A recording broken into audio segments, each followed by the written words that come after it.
இதை பிரேக்ஃபாஸ்ட்லாம் சொல்ல முடியாது. ஏன்னா ஏன்ச்சதே 10 மணிக்கு தான்.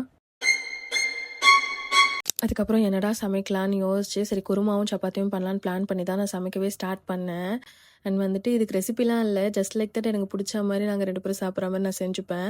லாஸ்ட்டா வந்துட்டு தேங்காய், முந்திரி, கசகசா இதெல்லாமே அரைச்சு பேஸ்ட் மாரி ஆட் பண்ணோம்னா நல்லாயிருக்கும்னு எப்பவுமே அம்மா சொல்லுவாங்க. அத மட்டும் ஆட் பண்ணிக்கிட்டேன்.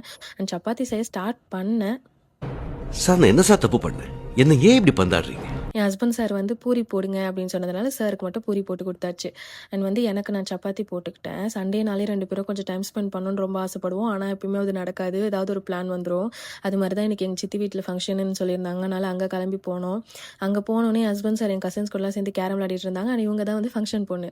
அண்ட் எங்கள் பாட்டி வந்துட்டு கூப்பிட்டுட்டு நான் இதெல்லாம் பண்ணிகிட்ருக்கேன் பாரு வந்து வீடியோ எடுத்து போடு அந்த மாதிரி சொல்லிட்டு இருந்தாங்க. அதெல்லாம் பண்ணிட்டு இருந்தேன். அண்ட் வந்துட்டு ஃபங்க்ஷன்லாம் நல்லா என்ஜாய் பண்ணிவிட்டு என் ஃபேமிலியோட சேர்ந்து ஃபேமிலி பிக்ஸ் எல்லாம் எடுத்துகிட்டு என் கசின் கூட நல்லா என்ஜாய் பண்ணிவிட்டு அப்படியே இந்த டே எனக்கு சூப்பராக முடிஞ்சுது.